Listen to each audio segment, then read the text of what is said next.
Mi madre tenía 88 años y la última vez que la vimos fue el sábado anterior al cierre de las residencias en marzo de 2020 y fue un día normal. A partir de ahí se inició la pesadilla.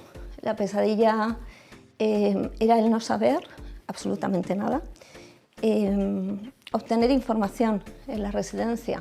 Se convirtió en el momento agónico del día, pero lo peor vino después. Lo peor fue cuando recibimos la llamada de la doctora de la residencia diciéndonos que mi madre había contraído el COVID.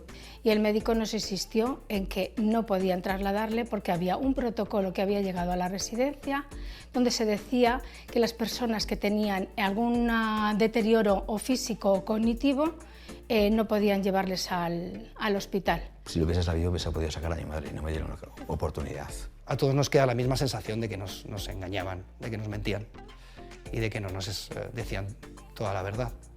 Con los protocolos de la vergüenza, lo que hizo la Comunidad de Madrid, con Isabel Díaz Ayuso al frente, fue privar a los ancianos de recibir esa atención sanitaria. Estamos a punto de cumplir 5 años de la muerte de mi madre y esto no puede quedar en el olvido. ¿Qué le parecieron a usted estos protocolos? A mí me resulta difícil de entender.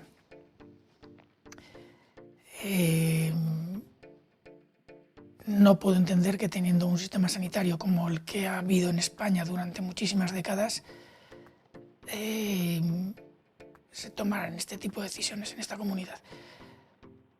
Pero es la prerrogativa de la Comunidad de Madrid y entiendo que la responsabilidad se tiene que exigir a quien tomó la decisión. Esto hizo que hubiera una mortalidad desproporcionada en la Comunidad de Madrid, al menos durante el primer año de la pandemia.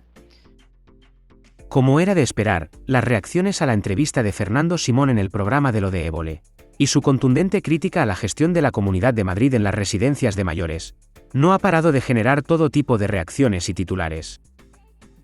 Entre los más infames y deleznables, las redes han querido destacar el de la mano derecha de Isabel Díaz Ayuso, Miguel Ángel Rodríguez, que fiel a su estilo macarra y barriobajero, no ha dudado en salir en defensa de su protegida, atacando a través de su cuenta de X, la credibilidad de los familiares que han intervenido en el programa. Unos ataques y descalificaciones, que han sido rápidamente rebatidas en las mismas redes sociales, siendo especialmente aplaudida la del periodista Manuel Rico, que no ha dudado en desmentir y retratar con esta contundente respuesta al infame de Miguel Ángel Rodríguez. Es que me aburre soberanamente hacerle el juego a los mentirosos.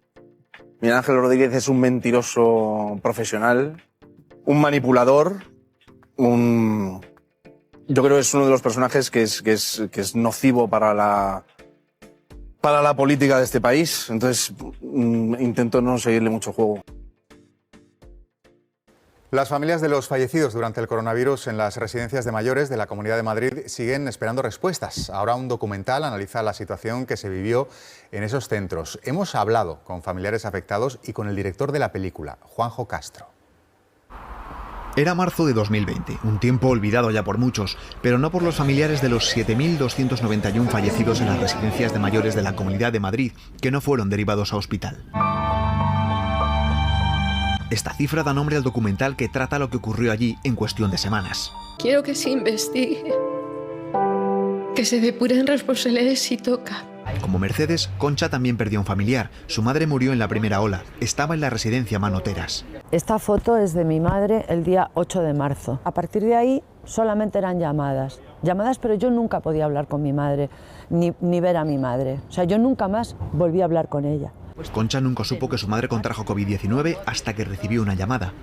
Se identificó como la doctora Antonella y me dijo que mi madre la bajaban al sótano a su extinción. Llegué a la residencia y no querían ni abrirme la puerta ni atenderme. Empecé a porrear la puerta de cristal y a decir, por favor, que vengo para llevarme a mi madre al Ramón y Cajal. La película cuenta los pasos que se siguieron las primeras semanas de la pandemia. Hay una filtración de un borrador. Se basa en las comparecencias en la Comisión de la Asamblea de Madrid, que no llegó a finalizarse, y más tarde en la Comisión Ciudadana de Afectados. Dejan de ser atendidos por su médico de cabecera. Es duro también porque yo no entro en el sentimentalismo, o sea, apelo a la razón. Hay muchísimo dolor. Entonces no se nos tiene que olvidar que detrás de esa marca, de ese número, hay muchas muertes. Varias denuncias de afectados han sido archivadas por la justicia. Hace poco más de un mes, más de 100 familiares presentaron una nueva denuncia ante la Fiscalía de Madrid para que se investigara altos cargos del gobierno de la comunidad y a 25 geriatras. Sobre las residencias de mayores en las distintas comunidades autónomas, pero en especial en la Comunidad Autónoma de Madrid, 7.291 fallecidos en residencias de mayores como consecuencia COVID.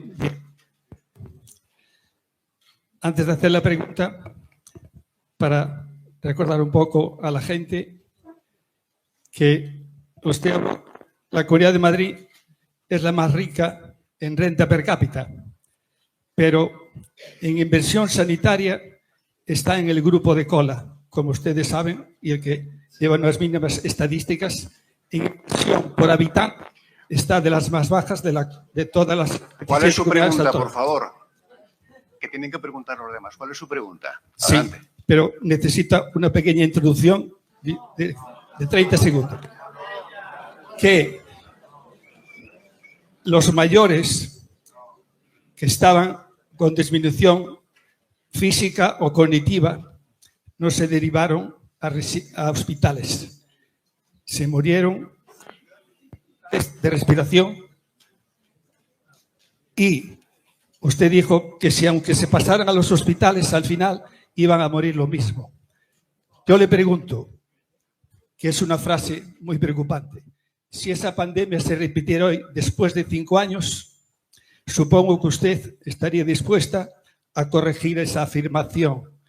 Yo le pregunto, ¿está arrepentido de aquella situación? Porque fue muy preocupante para todos nosotros. Y es el recuerdo de los mayores y para que esto no vuelva a ocurrir. Gracias. Muchas gracias por su pregunta, que está trufada de intenciones políticas y que falta totalmente a la verdad. En primer lugar, la plataforma política organizada por resentidos del PSOE y Más Madrid, que se quedaron fuera de las listas, junto con una serie de periodistas activistas que nunca han querido conocer la verdad, están utilizando una cifra inventada. Han decidido que son 7.000 porque han querido. Y, por cierto, muchas familias nos han escrito para pedir que les bajen de esas cifras porque les da vergüenza la utilización que se ha hecho de las residencias, porque sus padres o sus abuelos vivían en residencias de la Comunidad de Madrid y saben que hicimos todo lo posible por salvarles la vida. Y nos han escrito para pedir que, por favor, dejen de utilizar esa cifra y que si la hacen, la pongan un cerito, porque muchas familias no se ven representadas por esas mareas. Y, por último, diré una cosa. De manera torticera y mentirosa, mis adversarios políticos, que no son los que más me quieren, dijeron que yo dije una frase del estilo de total se iban a morir igual, que es a la que usted también ha apelado. Yo no dije eso. Yo estaba leyendo una sentencia judicial que volvía a dar la razón a la Comunidad de Madrid en la que explicaban que con esas cargas víricas, estando las personas mayores en los últimos tramos de su vida, que es cuando están en una residencia y en esas circunstancias, muchas veces el traslado no significa que le pueda salvar la vida. Yo nunca dije total se van a morir igual. Yo nunca he tratado con esa inhumanidad el problema de la pandemia. Jamás le negaría la asistencia sanitaria a nadie por su edad. Jamás. Por cierto, les invito a ver protocolos de otras comunidades autónomas donde los hubo y los respeto, porque la situación era la que era. No fue el caso de la Comunidad de Madrid. Así que les animo a seguir por ese camino tan inhumano, pero creo que le hacen un flaco favor a la verdad y a lo que pasó en España. El Gobierno tuvo que tomar el mando de toda esta situación solo y traer el material sanitario solo y ponerse a trabajar con la policía, no instancias de la policía, fue la policía la que formó parte de nuestro efectivo y tuvo que entrar en las residencias a ver lo que había ocurrido. ¿Y sabe lo que sucedió? Silencio, señora había Delgado. Muertos en todas partes, en las casas, en los hospitales, en las residencias, todo colapsado. ¿Y sabe lo que sucedía también? Que mucha gente mayor, cuando iba a las residencias, a los hospitales, también fallecía, porque cuando una persona está gravemente enferma, cuando una persona mayor está gravemente enferma con el COVID, con la carga viral que había entonces, no se salvaba en ningún sitio. Y ustedes están solo al titular y al descrédito porque no tienen ni corazón, ni humanidad, no tienen ninguna dignidad, que es lo que les falta, dignidad. Gracias.